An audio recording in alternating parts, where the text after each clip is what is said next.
Hi everyone, my name is Natalie Brooke Ellis. I'm 34 years old. My family cut me off for 5 years, like I was a bad habit they had finally quit.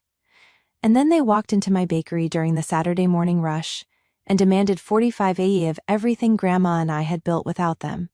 My sister, Vanessa Ellis Ward, didn't even say hello. She came in wearing a cream coat that probably cost more than our first oven, with my mother right behind her, smiling at the display case like she was inspecting property she already owned.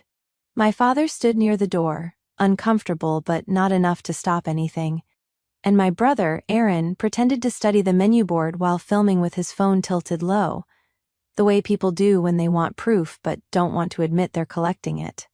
Grandma was in the front window, icing cinnamon rolls on a cooling rack, her silver hair pinned up with 2 yellow clips. The whole bakery smelled like brown sugar, coffee, yeast, and butter. There was a line almost to the door because Saturday mornings at Honey Worth were beautiful chaos. Kids pressing fingerprints on the glass, regulars calling out orders, the espresso machine hissing like it had opinions. And then Vanessa slid a folder across the counter. "Sign now," she said, loud enough for the first 3 customers to hear, "or we tell everyone who really funded this place." The room didn't go silent all at once. It thinned. One conversation stopped. Then another. A man holding a box of bear claws lowered it slightly. Our cashier, Lily, froze with a card reader in her hand. My mother, Denise Ellis, smiled. Not a nervous smile. Not a sad one. A winning smile. Like she had waited 5 years to stand in front of me and remind me that peace was something she could still take away. I looked at the folder. Then at Vanessa's perfectly manicured finger tapping the top page. 45% ownership transfer, she said. Retroactive recognition of family investment. Brand rights. Recipe rights. Goodwill compensation. Goodwill. That word almost made me laugh. Because 5 years earlier, when Grandma Ruth collapsed in her kitchen and needed someone to move in with her, manage her medications, clean her house, take her to appointments, and keep her from being placed in a facility she begged not to enter, my family had a lot of words for me. Dramatic. Selfish. Ungrateful. Difficult. Not one of them was goodwill. Back then, Vanessa had just gotten engaged. Aaron was between opportunities, and my parents were busy being disappointed in me for not making their lives easier. I was the daughter who remembered birthdays, organized appointments, cleaned up after Thanksgiving, fixed Dad's phone, brought Mom soup when she had migraines, and somehow still got called cold because I didn't clap loud enough for Vanessa. Grandma used to say, "Natalie, they love you like people love a sturdy chair. They don't notice it until it's gone." I hated when she said that, mostly because she was right. The bakery had not been born from family generosity. It had been born from exhaustion. Grandma and I started with 1 folding table at the farmer's market, 1 borrowed canopy, and 3 recipes written in her trembling cursive: cinnamon rolls, lemon cream scones, and oatmeal molasses cookies. I woke up at 3:40 every Saturday morning to bake in a rented church kitchen that smelled faintly like bleach and old coffee. Grandma sat on a stool with a timer around her neck, telling me when the dough was listening and when it was sulking. We sold out the first day. Not because my family funded us, because Grandma knew butter like a language. Because I knew how to stretch $11 until it squealed. Because people could taste when something had been made by 2 women who had nothing left to lose but still refused to be pitied. 2 years later, we signed the lease on a narrow old storefront on Maple Street with cracked tile, a broken back door, and a neon open sign the previous tenant left behind. I painted the walls sage green myself. Grandma chose the name, Honey E.J. Hearth. She said a bakery should sound like a place you could survive winter. My family never came to the opening. Not Mom. Not Dad. Not Vanessa, though she posted a photo the same day at a vineyard with the caption, "So proud of women chasing their dreams." Not Aaron, who texted me 6 months later asking if I could spot him $800 because your little cupcake thing seems to be doing okay. The last real conversation I had with my mother before the cutoff happened in Grandma's driveway. It was raining. I remember because her mascara had smudged under one eye, and she kept wiping it like the weather was personally insulting her. "You're choosing her over us," Mom said. I had Grandma's pharmacy bag in my hand. "I'm choosing not to abandon an 82-year-old woman who raised you. She is manipulating you. She can't even open childproof caps anymore." Mom's face hardened. "Don't come crawling back when you realize loyalty doesn't pay bills." Then she got in her car and drove away. For 5 years, they didn't invite me to Christmas. They didn't call on my birthday. When my father had minor surgery, I found out from a Facebook post. When Vanessa had her baby shower, my aunt accidentally sent me the registry link and then apologized like she had leaked state secrets. And Grandma? They called her stubborn. They said she had poisoned me against them. They told relatives I was isolating her for money, which was funny in the cruelest way, because at the time Grandma had $312 in checking and a roof that leaked above the hallway closet. But now, Honey de Chu Hearth had a line out the door every weekend. Now local magazines called Grandma Maple Street's sweetest legend. Now we had wholesale orders, wedding deposits, a second oven, and customers who knew my name without needing my last one. Now my family had found their way back. Vanessa tapped the folder again. "This can be easy." Grandma set down the icing spatula. That sound was small, just metal against a tray, but I heard it over everything. She wiped her hands slowly on her apron. It was the blue one I bought her our first profitable month, embroidered with Ruth in yellow thread. She walked behind the register, her steps careful but steady, and looked at the folder like it was a dead insect. My mother leaned closer to the counter. "Ruth, sweetheart, don't make this ugly." Grandma smiled without warmth. "Denise, you brought ugly in with you." A customer near the pastry case coughed like he was trying not to react. Vanessa's jaw tightened. "We have documentation." "Of what?" I asked. "Transfers, family support, years of contributions. If you force us to make this public, it won't look good for you." She lowered her voice, but not enough. "A sweet little bakery built on lies? People hate that." My stomach folded in on itself. Not because I thought they had proof, because I knew exactly what they were doing. They weren't trying to win in court. They were trying to win in the room. In front of my customers. In front of my staff. In the place that had become mine after every other family room had locked me out. Mom tilted her head. "Natalie, be reasonable. We're not asking for everything. Just what's fair." Fair. The word landed like a dirty dish in clean water. 5 years of silence, and she still knew which word would make me feel like the selfish one. I looked past her at Dad. "Are you part of this?" He swallowed. That was his answer. Aaron muttered, "It's not personal, Nat." I almost smiled. "You're filming me at my own counter." He lowered the phone half an inch. Behind me, Lily whispered, "Do you want me to call someone?" "No," Grandma said. Her voice was soft, but everyone heard it. Then she reached under the register. There was an old recipe tin down there, red with faded strawberries painted on the lid. Customers thought it was decoration. I thought it held spare labels, emergency cash, maybe Grandma's peppermint candies. Grandma pulled it out and set it on the counter between the contract and the cinnamon rolls. My mother's smile flickered. Just once. But I saw it. Grandma opened the tin and moved aside a stack of yellowed index cards tied with kitchen twine. Underneath was a sealed envelope, thick, cream-colored, with my name written across the front in Grandma's handwriting. Natalie Brooke Ellis. Vanessa looked at it, then at Grandma. "What is that?" Grandma rested one hand on the envelope. "The thing I hoped I'd never need," she said.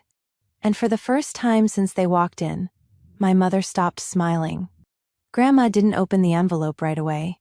That was the thing that made my mother nervous. Denise Ellis was used to moving fast when she attacked. Fast words. Fast guilt. Fast tears if guilt didn't work. She believed momentum was the same as truth, and most of my life, people let her prove it. But Grandma Ruth had been making bread for 60 years. She knew the value of waiting. She laid the envelope flat on the counter, smoothing one wrinkled palm over my name. Vanessa recovered first. If that's some kind of stunt. It's not a stunt, Grandma said. Then open it. Grandma looked up at her. I will when I'm ready. A few people in line shifted. One woman, Mrs. Alvarez, a regular who bought 4 orange cardamom muffins every Saturday for her bridge club, stepped quietly out of line and locked the front door. Then she flipped the sign to closed. I blinked. Mrs. Alvarez, honey, she said, nobody's buying muffins until this nonsense is finished. From the espresso machine, Lily whispered, I love her. Aaron stopped filming. You can't lock us in. Mrs. Alvarez turned. The door opens from the inside, sweetheart. Don't be dramatic. Grandma finally broke the seal. Inside were several folded documents, a small flash drive in a plastic sleeve, and a handwritten letter. Vanessa scoffed. What, you wrote yourself a receipt? No, Grandma said. Your grandfather did. My father flinched. That was when I understood something had shifted beneath us. Grandpa Henry had died when I was 21. He had been quiet, gentle, and allergic to family drama, in the way some people are allergic to peanuts. Exposure made him physically ill. He fixed clocks. He labeled leftovers. He slipped $20 bills into my coat pockets when I was in college, and pretended not to know how they got there. He had also been the only person who could make Mom lower her voice. Grandma unfolded the letter first. Her hands trembled, but not from fear. Henry wrote this 2 months before he passed, she said, and he had it notarized. Mom's face went pale under her foundation. Ruth, Grandma read aloud. I, Henry Joseph Ellis of sound mind, write this statement regarding funds held jointly in the Ellis Family Reserve account, ending in 4419. Dad closed his eyes. Vanessa frowned. What account? Grandma continued. These funds were accumulated from the sale of my repair shop, my military pension savings, and Ruth's inheritance from her sister Margaret. They are not the property of our daughter Denise, her spouse, or our grandchildren, unless expressly gifted by Ruth or myself. My mother gripped the edge of the counter. I stared at her fingers, white at the knuckles. Grandma looked at Dad. Do you want me to continue, Paul? He didn't answer. She did anyway. In recent years, Denise has repeatedly requested access to these funds to cover expenses for Vanessa's wedding, Aaron's business ventures, and household debts. I have refused. Ruth has refused. No promise has been made that these funds will pass to Denise upon our deaths. Vanessa turned to Mom. What is he talking about? Mom snapped. Nothing. He was confused at the end. Grandma's voice sharpened. Henry knew every bolt in a 1948 mantel clock by touch when he wrote this. Then she pulled out the next page. This is the bank record, Grandma said, the one showing who actually withdrew money from that account after Henry died. My father whispered, Ruth, please. For the first time, Grandma looked hurt. Not weak. Hurt. Paul, you sat at my kitchen table and told me the bank had made a clerical mistake. You told me Denise was trying to fix it. You let your wife accuse Natalie of stealing from me while you knew. The bakery was so quiet I could hear the refrigeration case humming. My blood went cold. Accuse me of what? I asked. Grandma turned to me, and her expression softened in a way that almost broke me. You remember the winter after your grandfather passed, she said, when the roof repair money disappeared. I remembered. Of course I remembered. Grandma had cried in the hallway with a bucket under the leak, saying she must have transferred it wrong. Mom had come over the next day, furious, demanding to see Grandma's checkbook. Vanessa had stood in the doorway with crossed arms and said, Well, Natalie has been around here a lot. I had laughed because I thought it was too stupid to be serious. Then no one laughed back. That accusation had been the first crack. The first time I realized my family didn't need evidence to turn on me. They only needed convenience. Grandma slid the bank statement toward me. There it was. A withdrawal of $38,000. Authorized by Denise M. Ellis as power of attorney. My mouth went dry. You had POA? Mom said quickly. Temporary. For emergencies. Grandma nodded. An emergency called Vanessa's wedding venue deposit. Vanessa's face drained. Mom? Mom's smile came back, but now it was brittle. This is ancient history, and it has nothing to do with the bakery. It has everything to do with your threat, Grandma said. You came in here claiming you funded this business, but the only money you ever took was from me. Aaron stared at the floor. I looked at him. Did you know? He rubbed a hand over his mouth. Not details. Did you know? His silence answered. Vanessa looked from Mom to Dad, then back to the contract. Something in her expression flickered. Not remorse, exactly. Calculation being forced to recalculate. Grandma removed another document. This is the first lease for Honey EU Hearth, she said. Signed by Natalie and me. This is the microloan agreement from Maple Street Credit Union. This is the repayment record. Paid in full last March. This is the grant from the Women's Small Business Kitchen Fund. This is the receipt for the used oven Natalie bought from a pizza shop in Dayton and cleaned with a toothbrush. Lily murmured. That oven was disgusting. It was, I said automatically. A few customers let out nervous little laughs, and somehow that made my eyes burn. Because this was my real proof. Not just paper. People. People who had watched me mop at midnight. People who saw Grandma nap in the office between batches. People who ate the test versions that failed and came back anyway.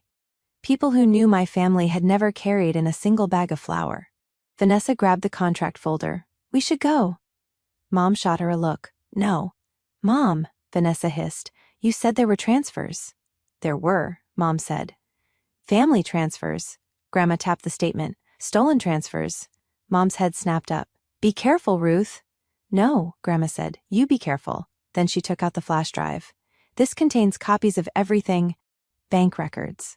Emails. Voicemails. Including the message you left me 3 months ago. My stomach tightened. 3 months ago? Grandma didn't look at me. That was answer enough.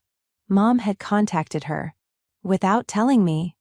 Grandma held the drive between 2 fingers. You told me if I didn't convince Natalie to share the success with her real family, you would tell the church I was mentally unfit and being exploited. A sound went through the room. Not loud. Worse.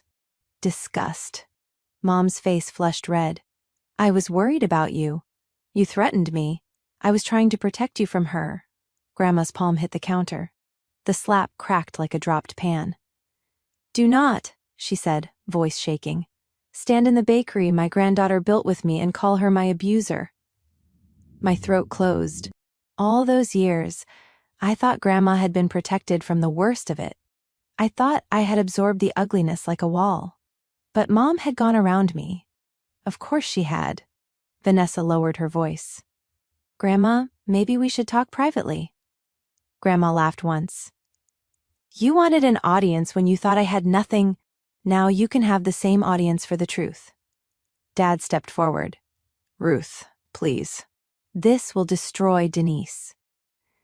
Grandma looked at him for a long moment. Then she said, No, Paul. Denise did that. You just helped carry the matches. He looked smaller than I had ever seen him. Mom turned to the room, suddenly teary. You people don't understand.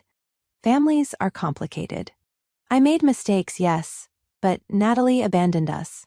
She poisoned my mother against me. She always has to be the victim.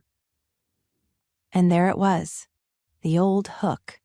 The sentence designed to drag me back into childhood, where defending myself made me disrespectful and staying quiet made me guilty. For once, I didn't take it. You cut me off, I said. My voice was calm, which surprised me. You told relatives I stole from Grandma. You excluded me from holidays. You ignored my calls when she had pneumonia. You didn't visit after her surgery. You didn't come to our opening. You came today because you smelled money. Mom's tears vanished. Vanessa whispered, Natalie, don't. I looked at my sister. Don't what? Tell everyone who really funded this place? Her mouth shut. Grandma gathered the documents and put them back in the envelope, except for one page. She slid that page across the counter toward my mother. It wasn't a bank statement. It was a letter. Mom stared at it like it might burn her. "What is this?" she asked. Grandma's voice went quiet. "It's your father's final instruction to me. The part I didn't read." Dad made a broken sound. Grandma looked at me, and I saw grief in her eyes. Old grief. Stored grief. "Henry told me," she said, "that if Denise ever tried to take from Natalie the way she took from us, I was to stop protecting the family name." Mom whispered, "You wouldn't." Grandma picked up the bakery phone and dialed. Grandma dialed 3 numbers. Not 911. Not at first. She dialed a local number from memory. My mother recognized it before I did. "Ruth," she said, voice thin. "Don't do this in public." Grandma looked at her. "You made it public." The phone rang twice. Then a woman answered on speaker, brisk and cheerful. "Law offices of Mercer and Vale, this is Tanya." "Hello, Tanya," Grandma said. "It's Ruth Ellis." The cheer vanished into professionalism. "Mrs. Ellis, is everything all right?" "No. I need Mr. Vale to send the cease and desist package we prepared. To Denise Ellis, Vanessa Ward, Paul Ellis, and Aaron Ellis. And I need him to release the evidence file to Detective Harris if I authorize it in writing today." My father grabbed the counter like his knees had weakened. Mom stared at Grandma. "Detective?" Vanessa's head whipped toward Mom. "Detective?" Grandma kept her eyes on my mother. "Yes, dear. Detective." Tanya said, "Mrs. Ellis, Mr. Vale is in a client meeting, but he instructed us to prioritize your call. Are you in immediate danger?" Mom made a sharp little laugh. "Oh, for heaven's sake," Grandma said. "I'm in my bakery. My daughter and her family are here attempting to coerce my granddaughter into signing over 45 Yecho ownership under threat of defamation." The whole bakery seemed to inhale. Tanya's voice hardened. "Do you want us to contact police?" Mom stepped forward. "This is a family business dispute."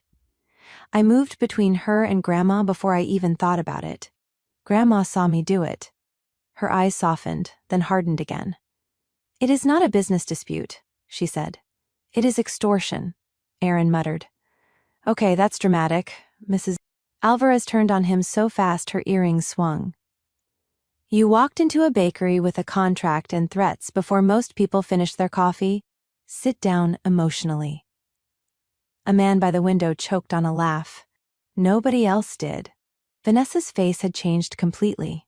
The polished confidence was gone, replaced by a kind of panic she was trying to iron flat. "Grandma," she said carefully, "I think there's been a misunderstanding. I never threatened anyone." Lily, still behind the register, slowly lifted her phone. "I recorded from the part where you said, 'Sign now.'" Vanessa looked like she might slap her. "You recorded us?" Lily shrugged. "You were yelling at my boss in front of a croissant." I would have laughed if my body hadn't been shaking. Tanya said, "Mrs. Ellis, I'm going to notify Mr. Vale immediately. Please do not engage further. If they refuse to leave, call police." Grandma thanked her and hung up. For 2 seconds, nobody moved. Then Mom reached for the envelope. I caught her wrist. It was the first time in my life I had ever physically stopped my mother from doing anything. Her eyes went wide with outrage. "Let go of me!" "No." The word left me quietly, but it felt like a locked door. Her voice dropped. "Natalie Brooke, you are making a scene." I almost smiled. There it was. Full name. The old spell. But spells only work when you still believe in the witch. "You made the scene," I said. "I'm just done cleaning it up." She yanked her hand back. "After everything I sacrificed for you." Grandma said, "Name one thing." Mom froze. Grandma leaned forward. "No, Denise. Name one. Because I can name what Natalie sacrificed. Sleep. Money. Friends. Jobs. Health insurance. Vacations. Dating. Peace. She gave 5 years to make sure I wasn't alone." Mom's mouth opened. Grandma didn't let her speak. "And while she was doing that, you told people she was stealing from me because it was easier than admitting you had." Dad whispered, Ruth, enough. Grandma turned on him. Enough was when you let your daughter stand outside my hospital room because Denise said visits would upset me. I went still. What? Grandma's face crumpled for the first time. It was quick, but I saw it. Dad looked at the floor. Mom said, "She had pneumonia." The doctor said, "No doctor said that." Grandma snapped. "I asked for Natalie. You told me she was too busy with the bakery." The room tilted. I remembered that week with surgical clarity. Grandma had been hospitalized with pneumonia in our second year open. I had called Mom because, stupidly, hopefully, I thought she should know. She told me Grandma needed rest and that family drama would make things worse. Dad texted that they had it handled. I sent flowers. I sat in my car outside the hospital twice and didn't go in because I was afraid my presence would hurt Grandma. Grandma thought I hadn't come. My breath left me in one ugly sound. Grandma reached for me, but I stepped back, not from her, from the memory. "You told her I was too busy?" I asked. Mom rolled her eyes, but it shook at the edges. It was a stressful time. "You told my sick grandmother I didn't come because I was busy selling muffins. She needed calm. I needed you," Grandma said. That silenced everyone. Even Mom. Grandma's voice broke, but she kept going. "I needed my daughter to be kind. Just once. And you used my illness to punish Natalie." Vanessa whispered, "Mom, is that true?" Mom's face twisted. "Oh, don't you start acting innocent. You were perfectly happy to believe Natalie didn't care when it suited you." Vanessa recoiled like she'd been slapped. Aaron stared at his phone, screen black now, jaw clenched. And in that awful moment, I understood the shape of my family. Mom had been the storm. Dad had been the roof that chose where to leak. Vanessa and Aaron had grown up learning that whoever stood closest to Mom stayed dry. And I had been outside so long I mistook rain for weather. Grandma picked up the contract folder Vanessa had brought. She opened it, scanned the top page, then let out a small, humorless sound. "What?" I asked. She turned it toward me. The legal language looked fancy at first glance, all bold headers and numbered clauses. But midway down, my eyes caught a line that made my stomach harden. Transfer of 45% ownership interest in Honey Yo Hearth, including all current and future assets, intellectual property, recipes inherited through the Ellis maternal line, and any derivative brands, to Ellis Family Holdings LLC. "LLC?" I said. Vanessa swallowed. I looked at her. "You already made a company?" No answer. Grandma flipped to the signature page. "Formed 12 days ago. Registered agent, Vanessa Ward."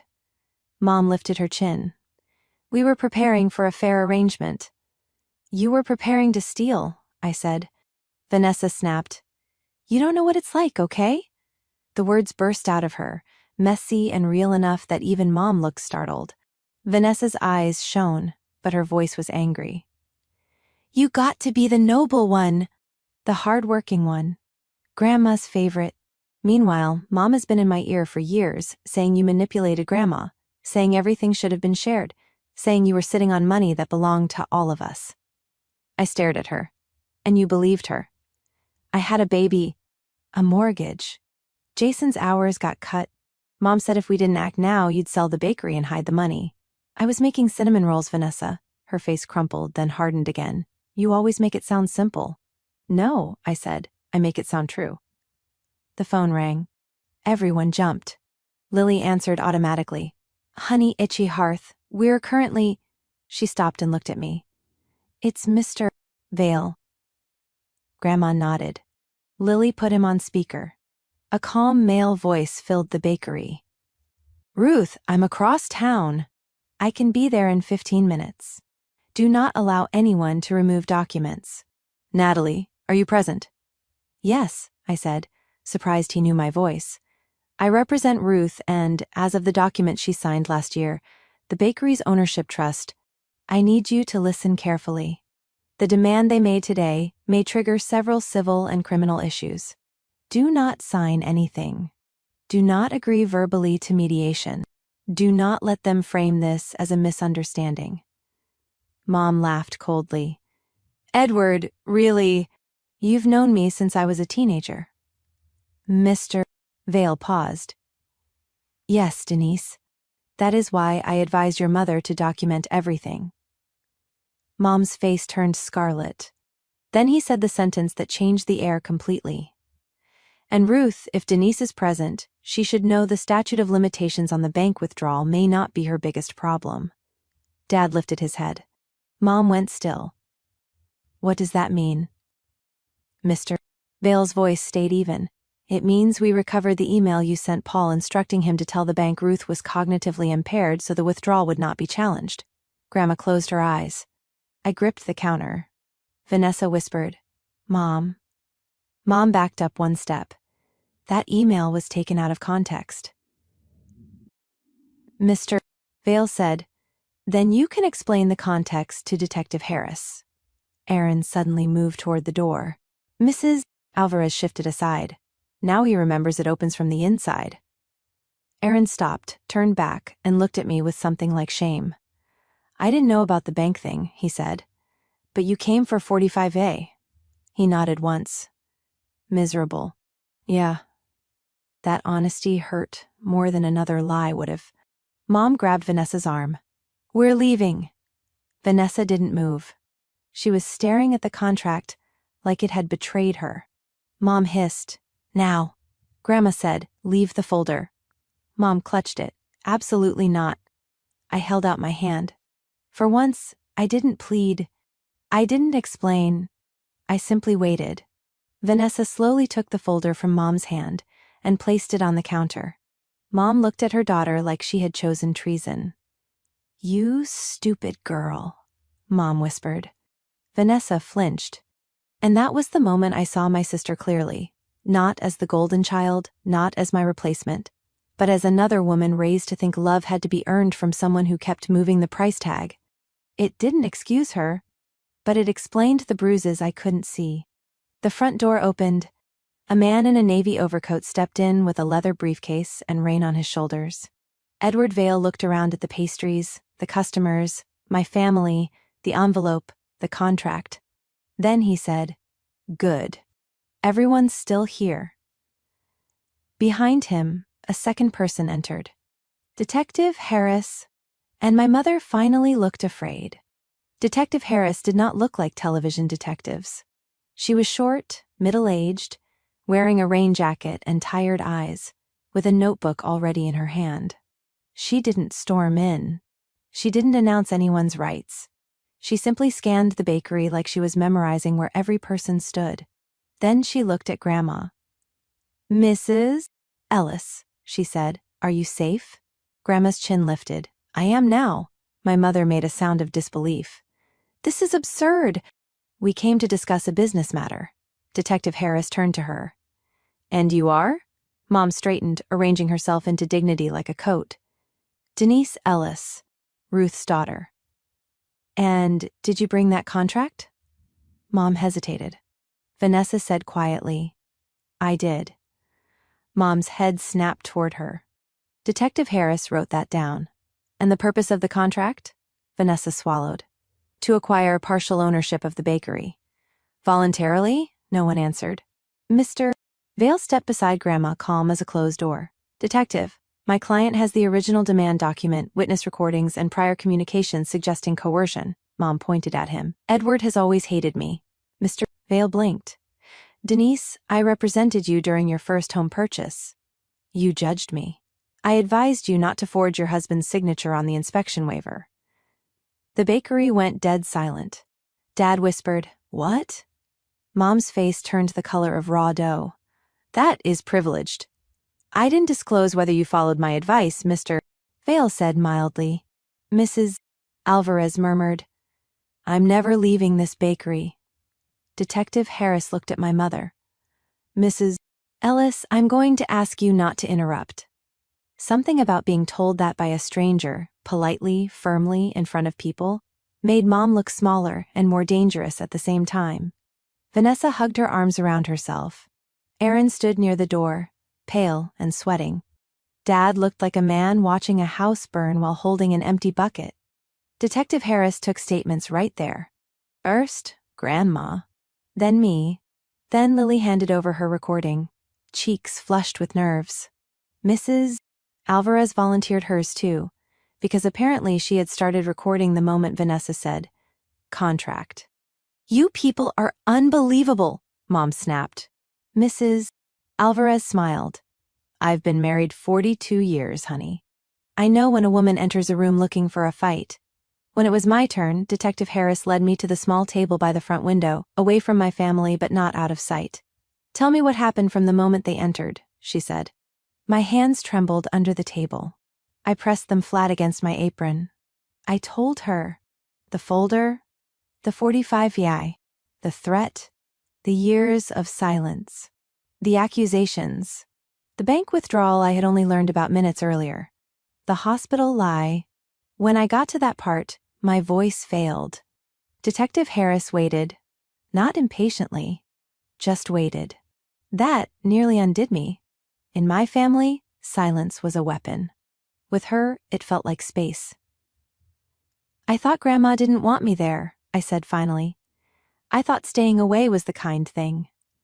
Across the room, Grandma covered her mouth. Detective Harris's pen paused. "And who told you that?" "My mother." Mom heard. Of course she did. "I was protecting Ruth," she shouted. Detective Harris looked over. "Mrs. Ellis." Mom shut her mouth, shaking with fury. Mr. Vale examined the contract and found more than we had noticed. A clause giving Ellis Family Holdings authority to approve vendors. A clause permitting brand modernization. A clause allowing removal of inactive or impaired founding members by majority vote. Grandma laughed when he read that one. "Impaired," she said. "I iced 400 cinnamon rolls before breakfast." Lily raised her hand weakly. 420. Grandma nodded. "Thank you, dear." But I couldn't laugh. Because I saw it then. The whole plan. They didn't just want a piece. They wanted a door. 45% was enough to pressure us. Enough to block decisions. Enough to make the bakery miserable until Grandma and I gave up. Then Mom would say, "See?" We had to step in. Vanessa's LLC would own the name. The recipes would be packaged into a heritage brand. Grandma would become a photo on a label. I would become a problem removed from the story. My life, rewritten again. Detective Harris stepped away to make a call. Mr. Vale asked my family to remain available for formal questioning. He said it with lawyer calm, but everyone heard the steel under it. Mom suddenly turned to Vanessa. "This is your fault," she hissed. Vanessa stared at her. "Mine?" "You rushed. You embarrassed me. You let them rattle you." A laugh escaped Vanessa, sharp and wet. "You told me Grandma had promised you money for years." "She did," Grandma said. "I did not." Mom ignored her. "You told me Jason was drowning in debt. You cried to me." Vanessa's face crumpled. "And you said Natalie owed us." "She does." "No," Aaron said. It was the first useful word he'd said all morning. Mom turned on him. "Excuse me?" Aaron looked terrified, but he kept going. "She doesn't. We just wanted her to." The words landed harder than shouting. "We wanted it to be true," he said, looking at me now. "Because if it was true, then we weren't awful for not calling. We weren't greedy for coming here. We were just collecting what we were owed." My eyes burned. "And now?" I asked. Aaron swallowed. "Now, I think we came in here to rob you with nicer paper." Vanessa started crying silently. Mom looked disgusted. "Pathetic. Both of you." Dad finally spoke. "Denise, stop." 2 words. After 5 years, after a lifetime, Mom turned slowly. "What did you say?" Dad's face was gray. "Stop. Just stop." She laughed. "Oh, now you have a spine?" He flinched but stayed standing. "I should have said it years ago." Grandma looked away, jaw tight. Dad faced me. His eyes were wet. "Natalie, I'm sorry." I had imagined those words so many times that hearing them felt almost insulting. Too small, Too late. Like throwing a thimble of water on a forest fire. I didn't say it was okay. Because it wasn't. He nodded like he understood that. Mom grabbed her purse. I am leaving. Detective Harris stepped back inside from the alcove near the restrooms. Mrs. Ellis, you're free to leave, but I need your current contact information.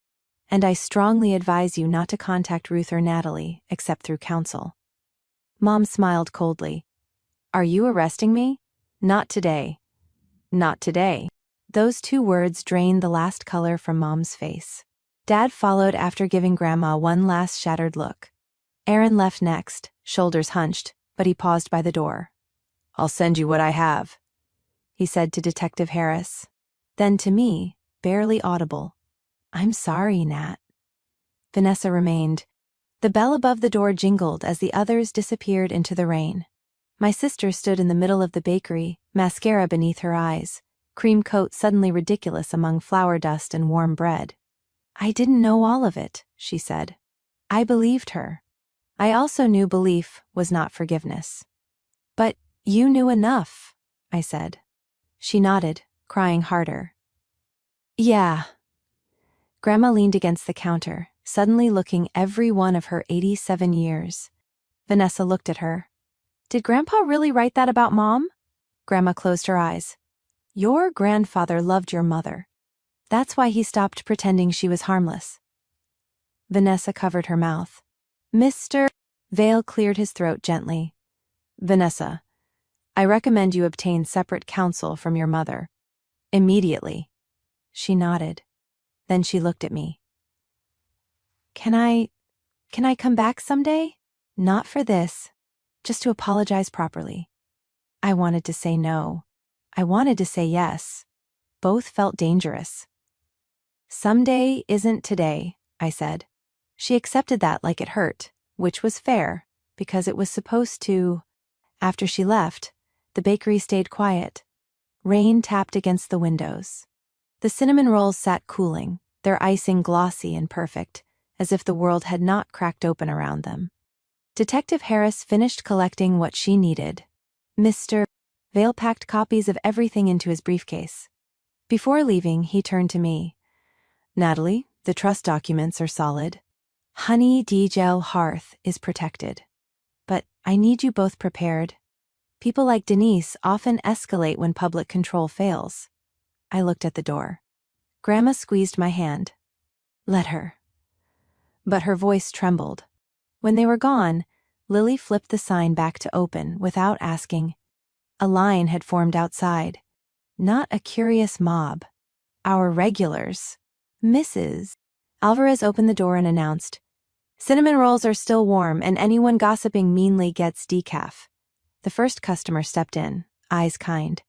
We're not leaving, he said. And I broke, not loudly.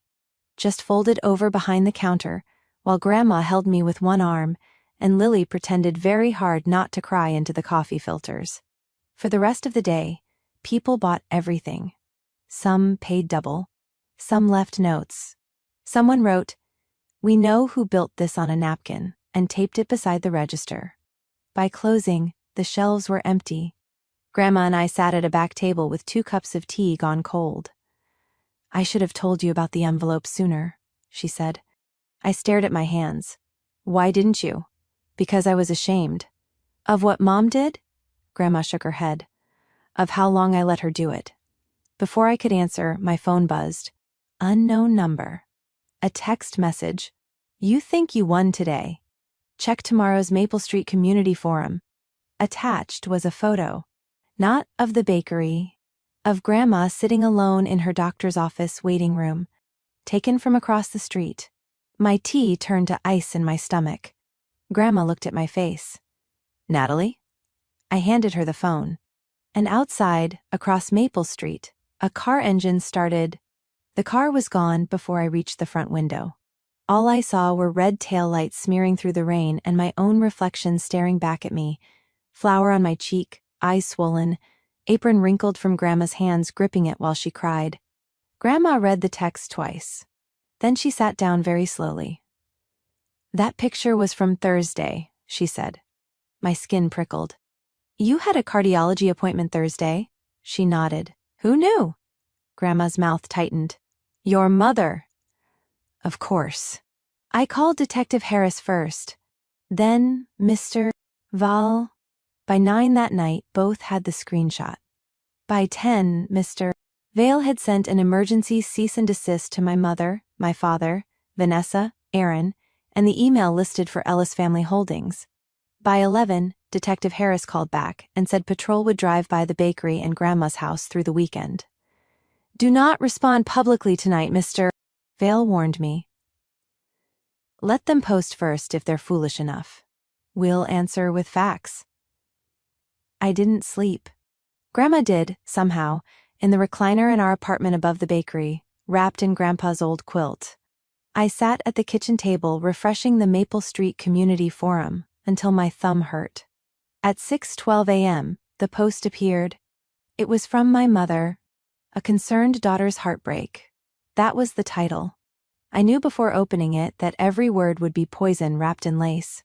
Mom wrote that Grandma was elderly, confused, and being isolated by a financially desperate relative. She implied I had used Grandma's recipes, savings, and name to build Honey Yicho Hearth while excluding the rest of the family. She said they had tried to resolve things peacefully but were met with hostility. She asked the community to look deeper before supporting a business built on manipulation. Then came the photo of Grandma at the doctor's office. Caption, my mother, alone and vulnerable. My hands shook so badly I almost dropped the phone. Alone? I had been parking the car. I had gone around the block because the handicap spaces were full, and Grandma had insisted on waiting inside where it was warm. The lie was so small. That was why it was dangerous. Small lies fit into people's mouths more easily. By 6:30, there were 40 comments. By 6:45, there were 200. Some were awful. I knew something was off. I heard she cut off her whole family. Elder abuse is real, people. But then, Maple Street woke up. Lily posted her recording. Natalie checked her in and returned after parking. Our credit union manager wrote, Honey Yicho Wall Hearth was funded through documented loans and grants, not family gifts. Then, Mr. Vale posted a formal statement. It was short, brutal, and attached to nothing confidential. Honey Yicho Hearth is owned by a protected trust established by Ruth Ellis and Natalie Ellis. No ownership interest is held by Denise Ellis or Ellis Family Holdings LLC. A demand for 45QO ownership was made yesterday under threat of reputational harm. Law enforcement has been notified. False claims regarding elder exploitation will be addressed legally. The forum exploded.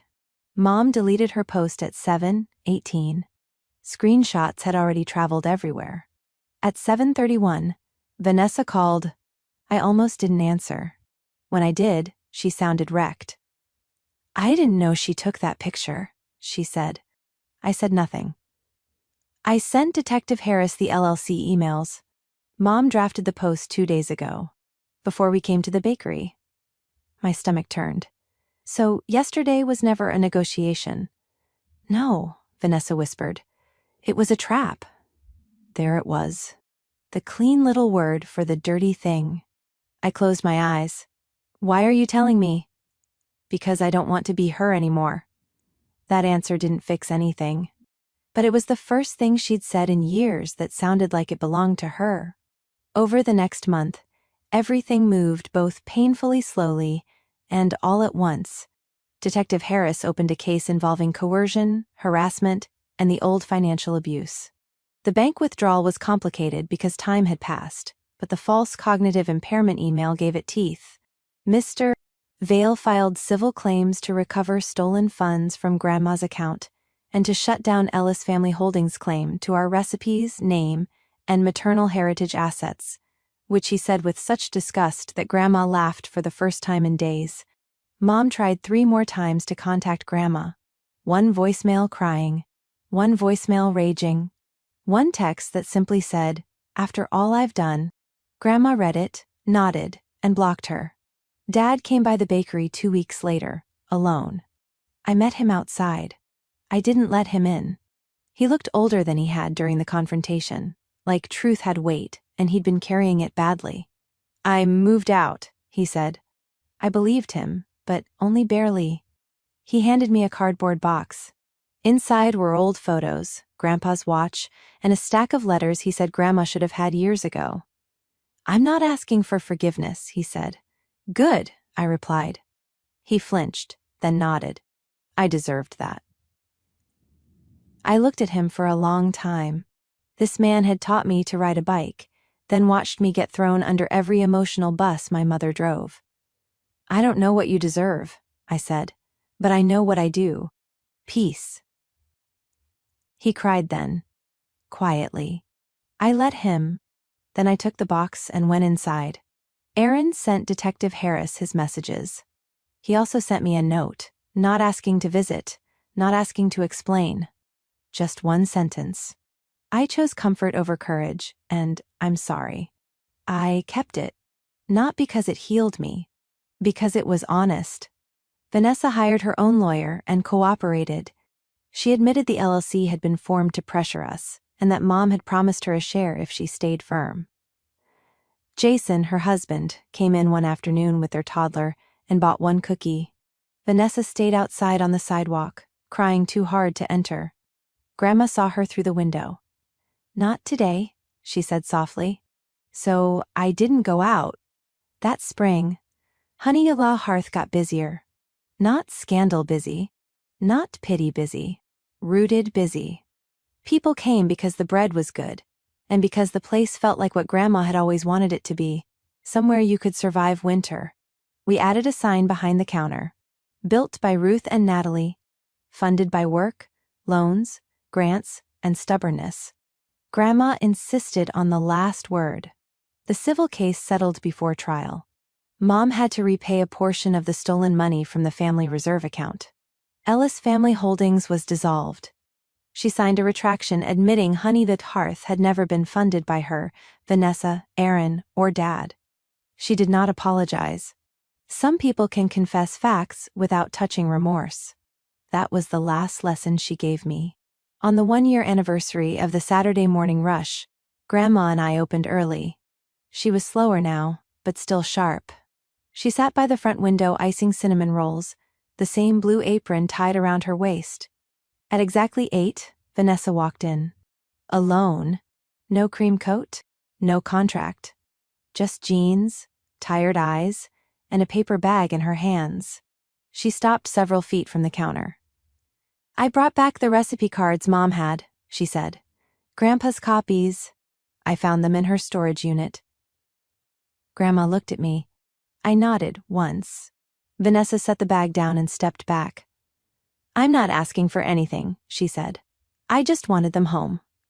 Grandma opened the bag with trembling fingers.